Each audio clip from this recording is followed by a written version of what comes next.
మీద ఉండాల్సింది డివోషన్ కాదు, అవర్షన్.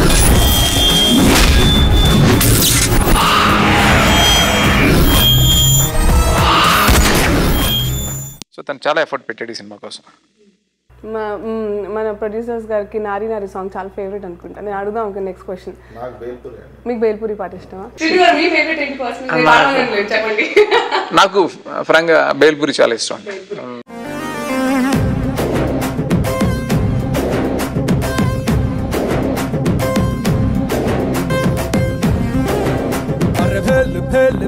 పురి భలేకున్నదే నీ ఆవకాయ పెదవి నన్ను లాగుతున్నదే. అరే ఆక్ పాక్ కరే పాక్ ఆట షురూ రే నువ్వు దుక్కినాక ఎక్కదమ్ము సిన్ సితారే. బేల్పూరి సాంగ్ ఆ లొకేషన్ గురించి ఐ వాంటెడ్ టు టాక్. మేము విన్నాం దట్ లదాఖ్లో ఇట్స్ హైలీ అసలు న్యాచురల్ టెంపరేచర్ కాదు అక్కడ. అండ్ డాన్సెస్ కూడా అప్పుడప్పుడు కొంచెం ఆక్సిజన్ అందక ఇంత కష్టపడి అసలు మాకు కష్టం తెలియలేదు. అది అడ్వెంచర్ అండి ఆ సాంగ్. నిజంగా ఆ సాంగ్ అడ్వెంచరు. ఇంకో ప్రొడ్యూసర్ అయితే ఒప్పుకోరు ఆ సాంగ్. అంటే నేను ఎప్పటి నుంచో అనుకుంటున్నాను లదాఖ్లో సాంగ్ తీయాలి అని, ఎప్పటి నుంచో ఉంది నాకు. అది రెక్కికి వెళ్ళాం. రెక్కికి వెళ్ళినప్పుడే చాలా హారబుల్గా అనిపించింది. రెక్కికి వెళ్ళినప్పుడు ఏమైందంటే మేము లదాఖ్ వెళ్ళాం. లదాఖ్లో చాలా బాగున్నాయి లొకేల్స్. బట్ ఇక్కడ నుంచి నోబ్రా వ్యాలీ అని ఒకటి ఉంటుంది, అక్కడి నుంచి లదాఖ్ నుంచి వెళ్ళాలి. ఆ నోబ్రా వ్యాలీకి వెళ్ళాలంటే పెద్ద ఘాట్ రోడ్ అది దాటుకుని వెళ్ళాలి. అక్కడే పర్మిషన్స్ ఓపెన్ చేసే టైం, ఇంకా వద్దా చేద్దామా వద్దా అనే టైంలో జస్ట్ మేము ఏదో ఇన్ఫ్లుయెన్స్ చేసి పర్వాలేదు మేము వెళ్తామని చెప్పి వెళ్ళిపోయాం. వెళ్తూ ఉంటే వరల్డ్ హైయెస్ట్ మోటార్ ఇది అంటది పీక్ 18,700 ఫీట్ అది. అక్కడ కరెక్ట్గా మేము స్టక్ అయ్యాం. స్నోఫాల్, ఆక్సిజన్ లెవెల్స్ చాలా తక్కువ ఉంటాయి. 7 hours మేము కార్లో స్టక్ అయిపోయాం. అంటే కార్ కూడా లెవెల్ ఆల్మోస్ట్ డోర్కి అక్కడ వరకు స్నో వచ్చేసింది. దిగడానికి లేదు. దిగడానికి అసలు అక్కడ ఉండడం అసలు వెళ్ళిపోతాం. అంత డేంజరస్ కండిషన్. అంటే బయటకు వస్తాం అనేది ఎవరికి హోప్ లేదు. కెమెరామెన్ నేను కెమెరామెన్, ఆ డైరెక్టర్ గోహన్, ప్రకాష్, ఒక మేనేజర్ వెంకట్ అని. ఆ మేనేజర్ వెంకట్కి అయితే వాయిస్ పోయింది. తనకి ఒక 2-3 hours తర్వాత వాయిస్ భయంతో ప్యానిక్ అయిపోయి వాయిస్ పోయింది. లిటరల్లీ 7 hours మీరు కార్లో అంతే. విపరీతమైన హెడేక్, ఆక్సిజన్ చాలా తక్కువగా. ఎక్కడో ఒక రూమ్ లోనే ఉండలేము మనం 7 hours అంటే. కారులో లిటరల్గా అంటే బయట పడతామని అనుకోలేదు. అంటే అక్కడి నుంచి మళ్ళీ బయటకు వస్తామని అనుకోలేదు. అంత డేంజరస్ సిచ్యువేషన్ లైఫ్లో అసలు నేను ఎప్పుడు మర్చిపోలేనిది అది. అప్పుడు మాతో వచ్చిన కోఆర్డినేటర్ వాడు ముందు కొంచెం బాగానే ఉన్నాడు, కానీ తర్వాత వాడు ప్యానిక్ అయిపోతుంటాడు. ఎక్కడో కిందకి నోబ్రాకి ఫోన్ చేశాడు. అవతల సైడ్ అసలు ఇంకా వెనక్కి వెళ్ళడానికి కూడా లేదు. ఇంకా అసలు మా వెనకాల 12 vehicles ఉన్నాయి, అన్నీ స్టక్. అందరూ వచ్చి స్టక్ అయిపోయారు. అప్పుడు అతను నోబ్రాకి ఎవరికో కాంటాక్ట్ చేస్తే సిగ్నల్ లేదు, చాలా ప్రాబ్లము ఫోను. అదే మొత్తానికి అడిగితే పట్టుకుని కష్టపడేది మాట్లాడితే కింద నుంచి బుల్డోజర్ వస్తుంది క్లీన్ చేసుకుంటూ అని అన్నాడు. అది చెప్పి ఒక 1/2 hourలో వస్తుందని చెప్పాడు. మేము స్టక్ అయిన తర్వాత ఇమీడియట్గా 7 hoursకి వచ్చింది అది తోసుకుంటూ అంటే తల పగిలిపోవడం అంటారు చూసారా. అంటే ఆక్సిజన్ లేకపోతే హెడేక్ వచ్చేస్తుంది కదా వెళ్ళేటప్పుడే. సో అంత కష్టపడి నోబ్రాకి వెళ్ళాం. నోబ్రా అంతా చూసాం, తిరిగి వచ్చిన తర్వాత ఎలా అయినా చేద్దాం ఇక్కడ అని స్ట్రాంగ్గా విజువల్స్ అదిరిపోయినాయి. చేద్దామని ఫిక్స్ అయ్యాం. నేను గుహను ఎలా అయినా చేద్దాం అంటే. బట్ అక్కడ ఇంతవరకు చేసిన వాళ్ళు ఎవరో కూడా లిమిటెడ్ క్రూతో చేశారు. పెద్ద హిందీ ఫిల్మ్స్ అది చేసినా కూడా చాలా లిమిటెడ్ క్రూతో. కష్టం హ్యాండిల్ చేయడం, అంత క్రూ అనేది కష్టం అక్కడ. బట్ మేము అంత పెద్ద క్రూని, అంతమంది డాన్సర్స్ని తీసుకుని అక్కడికి వెళ్ళి నిజంగా ఒక అడ్వెంచర్ అది. అక్కడికి వెళ్ళిన తర్వాత మేము ఏంటంటే సాటిస్ఫై అవ్వకుండా మళ్ళీ అక్కడ నుంచి ఇంకొక వేరియేషన్ కావాలని చెప్పి మళ్ళీ అక్కడ నుంచి ప్యాంగాంగ్ లేక్ అని ఇంకొక చైనా బార్డర్ అది, అక్కడికి వెళ్ళాం. మళ్ళీ అక్కడికి వెళ్తే అక్కడ అస్సలు చలి అనేది మామూలుగా లేదు అసలు. అక్కడ ఉండడానికి అకామిడేషన్ ఉండదు, ఓన్లీ జస్ట్ టెంట్స్ ఉంటాయి అక్కడ. ఆ టెంట్స్లో ఉండాలి. ఆ టెంట్స్లో స్టే చేసాం. విపరీతం చలి, హెడేక్ రీజన్ ఏంటంటే ఆక్సిజన్. నెక్స్ట్ డే సరే ఏమైనా సరే చేద్దామని చెప్పి షూటింగ్ స్టార్ట్ చేస్తే డాన్సర్లు ఒక్కొక్కరు పడిపోతున్నారు. అంటే ఆక్సిజన్ సరిపోక పడిపోతుంటే అది ఆ రోజు కష్టపడి చేస్తూ ఉండాలి. అండ్ ఫైట్స్ విజయ్ గారు అదే డిషన్ ఫైట్లు అయినప్పటికీ జనానికి ఈ మధ్య వర్షం సినిమాల్లో యాక్షన్ ఫైట్లు బోర్ కొడుతున్నాయనే విషయం కూడా అర్థమవుతాం. చాలా సినిమా చూస్తున్నప్పుడు కూడా నేను కొంచెం రియలైజ్ అయ్యాను. అంటే ఫైట్లు రెగ్యులర్గా తీస్తే కష్టం, వర్కౌట్ అవ్వట్లేదు, గాలి ఎగరటాలు, ఇదంతా కొంచెం ఇంపాక్ట్ ఉండాలి అనే దానికోసం మీరు సినిమా చూస్తే ఎక్కడేదో ఫైట్ పంచ్ అంటే ఓవర్లాప్ చేయడం ఇలా ఉండదు, మొహమ్మద్ కొట్టడం అలా ఉంటుంది. దానికి ఒకటి మేము ఎలా చేయాలి అని అనుకున్నప్పుడు ఐడియా వచ్చింది.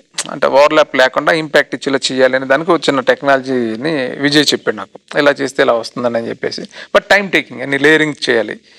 సో తను చాలా హోంవర్క్ చేసి ఈ ఫైట్లు రెగ్యులర్గా ఉండకూడదు, కొంచెం స్పెషల్గా ఉండాలి అని చాలా కష్టపడ్డాడు తను. ప్రతిదీ ఒక రెఫరెన్స్లో అనుకుని చూపించి నాకు, మేమందరం దానికి ప్రతి ఫైట్ని డిజైన్ చేసి ఒక ఇంపాక్ట్తో చేయాలి అని చేసాం. అలా మీరు చూస్తే ఫస్ట్ ఫైట్ ఒక అన్నీ కూడా ఫైట్ ఇంకా ఉంటే బాగున్నట్టే ఉంటాయి ఫైట్లు. అమ్మ ఇంకా అయిపోతే బాగున్నట్టు కాకుండా ఇంకా ఉంటే బాగున్నలాగా ఆ ఫైట్ అనిపిస్తూ ఉంటుంది. బాబు కూడా బాగా కన్విన్స్ అయ్యాడు, చాలా కన్విన్సింగ్ ఉన్న ఫైట్స్ బాగున్నాయి, ఎక్కడ ఫోర్స్గా లేదని తను ఫీల్ అయ్యాడు. చాలా కష్టపడి చేశాడు విజయ్. ఫస్ట్ ఫైట్ కాన్సెప్ట్లో ఉంటుంది, సెకండ్ పోలీస్ స్టేషన్ ఫైట్ స్టైల్లో ఉంటుంది, తర్వాత ప్రభాస్ సీన్ దగ్గర ఒక డైలాగులతోటి, అన్ని డైలాగులతోటే వెళ్తూ ఉంటాయి. అలాగే ఇంటర్వల్ ఫైట్ కాన్సెప్ట్ పెట్టి చేసాం. సో ఆ క్లైమాక్స్ కానీ అన్ని చాలా ఎఫెక్టివ్గా చేశాడు విజయ్, చాలా బాగా చేశాడు. And talking about the glamour, the girls of the film, Tamannaah and Shruti Haasan ఒక ఐటమ్ సాంగ్ జంక్షన్ లో అసలు ఏ జంక్షన్ కి చేస్తారు. అరే జంక్షన్ లో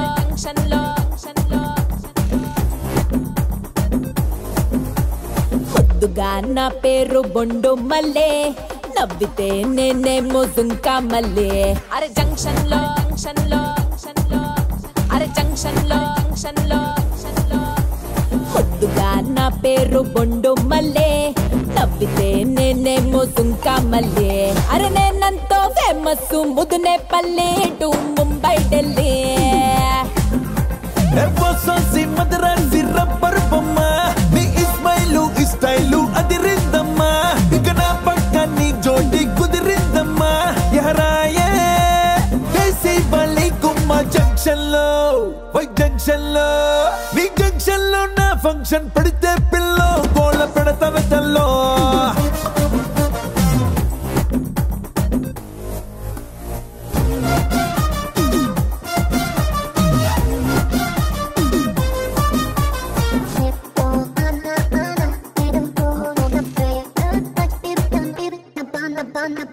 Day and night, honey, hold me tight, honey. Show me lots of money, I'll make you happy, happy.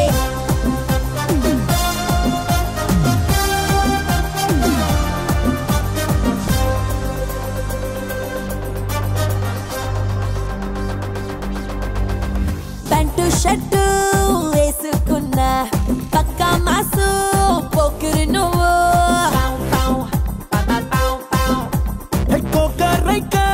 కట్టుకున్నా ఒక్క జొన్న కంకి నువ్వు.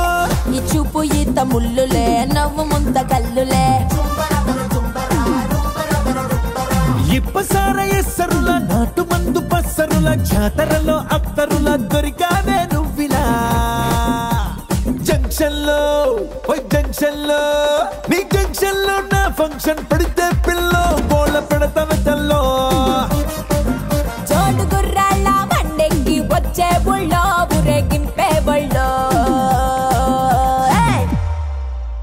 సో శృతి హాసన్ ని ఒక నాట్ స్పెషల్ సాంగ్ లో పెట్టుకోవడానికి గల కారణం అంటే నేను అనుకున్నాను సెకండ్ హాఫ్లో ఒక సిచ్యువేషన్ ఉంది, దానికి ఒక ఐటమ్ గర్ల్ కావాలి. అంటే ఐటమ్ గర్ల్ కావాలంటే చాలా సినిమాల్లో నేను చేశాను, ఎవరో అమ్మాయిని తీసుకొచ్చి పెడుతూ ఉంటాం కదా, అలా కాకుండా అంటే పెద్దది ఆ అమ్మాయిని పెడితే బాగుంటుంది, స్పెషల్గా ఉండాలి ఈ సినిమాకి, ఆఖరికి అన్ని స్పెషల్గా ఉండాలి అని అన్నప్పుడు నాకు శృతి హాసన్ ఐడియా వచ్చింది.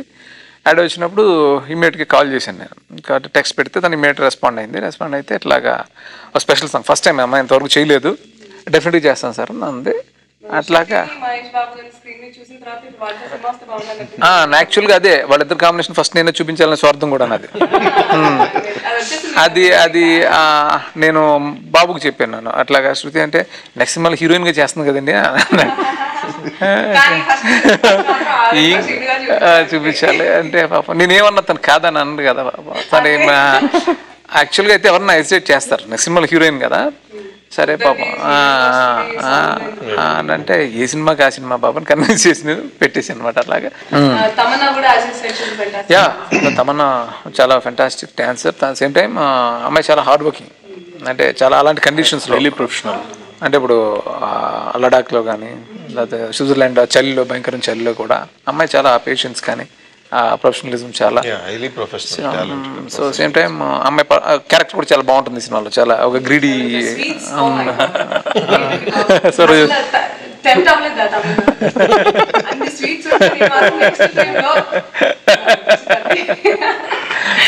శ్రీదేవి గారు చూసే అయ్యో ఏంటమ్మా అనుకునేవాళ్ళు. మీరు ఎవరు అసలు టెంప్ట్ అవ్వలేదు అన్ని స్వీట్స్? My God. అంటే స్వీట్స్ అంటే అందరికి నాకు ఇష్టం అండి, బట్ తినలేం కదా మొత్తం అన్ని స్వీట్స్. అవును, ఎక్కడ విజయవాడ నుంచి తెప్పించారు. Tamannaah is north Indian, basically north వాళ్ళకి స్వీట్స్ అంటే వీక్నెస్.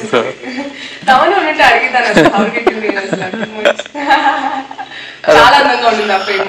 అవునవును, చాలా బాగా చేసింది.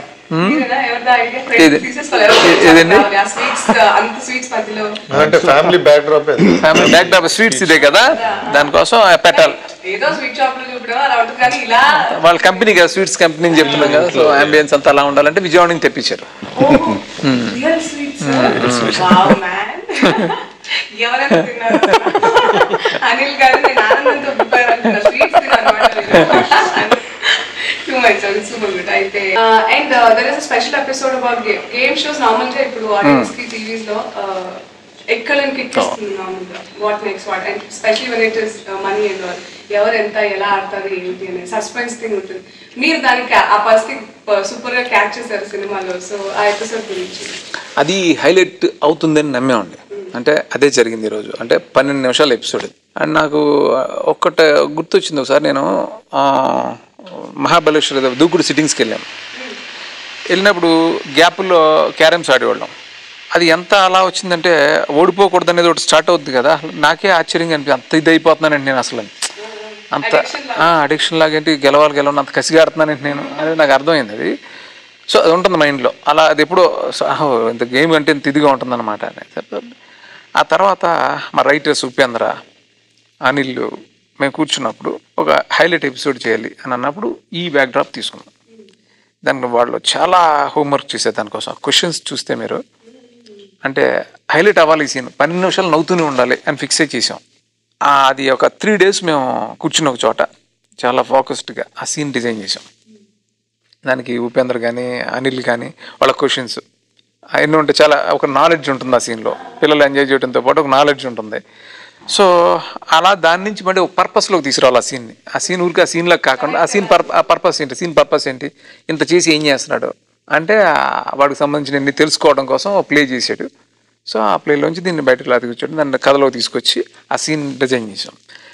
అది ఈ సినిమాలో నా ఫేవరెట్ సీన్ యాక్చువల్లీ. అంటే ఆ సీన్కి ఎక్కువ నేను బాగా తీసో, ఈ సినిమాలో మొత్తం బాగా తీసో అని అడిగితే నేను ఆ సీన్ గురించి చెప్తాను. సో ప్రస్తుతం మాత్రం మీరు ఆగకుండా హ్యాపీగా ఎంజాయ్ చేస్తున్నారు. దాని తర్వాత అంటారు అంతేనా? So super success. ఇలాగే మీ సక్సెస్ ని మేము డిస్టర్బ్ చేయకుండా ఎంజాయ్ చేయండి మీరు. ఇలాగే మేము కూడా హ్యాపీగా. I think I have to go again to watch ఆగుడు నాట్ దట్ ఆ పంచులు. And by the way I wanted to ask, మీరు నలుగురు ఉన్న ప్రస్తుతం ఏంటి ఎక్కడ లేని పంచెస్ ఉన్నాయి అసలు సినిమాలో? మీ ఫేవరెట్ డైలాగ్ ఏది, ఫేవరెట్ పంచ్ డైలాగ్ ఏది? అంటే ఎన్ని ఉన్నాయి చూసారు కదా అంటే ఏది చెప్పడం కష్టం. డిక్కీ బల్సిన కోడి చికెన్ షాప్ ముందుకు వచ్చి తొడగొట్టిందంట.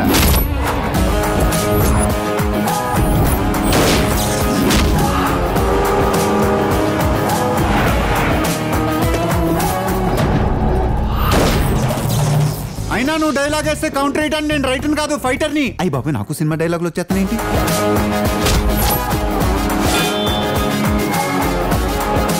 సార్ వాచ్ తీశారంటే మ్యాచ్ మొదలైనట్టే. నువ్వేస్తావు. చాలా ఉన్నాయి, చాలా. అంటే ఈ సినిమా డైలాగులు చాలా బాగుండాలి అని రాసాం. అంటే చాలా కష్టపడి రాసాం. అంత బాగా ఆర్టిస్టులు అంత బాగా చెప్పారు. ప్రతి డైలాగ్కి రెస్పాన్స్ వస్తుంది. మీరు అన్నట్టు ఏంటంటే ఎక్కువ అంటే అన్ని డైలాగులు సినిమాలో మన ఎవరో ఫోన్ చేసి అన్నారు. అంటే ఒక 5 సినిమాలు ఉండాల్సిన అన్ని పంచులు ఈ సినిమాలో ఉన్నాయి అంటే అటు మహేష్ విషయంలో మాత్రం నేను స్ట్రాంగ్గా ఉన్నాను ఈ సినిమా విషయంలో. ఇలా చూపించాలని ఒకటి ఫిక్స్ అయ్యాను. తను దానికి సంబంధించి ఏ షర్ట్స్ పడితే బాగుంటుంది అలా హెల్ప్ చేశాను.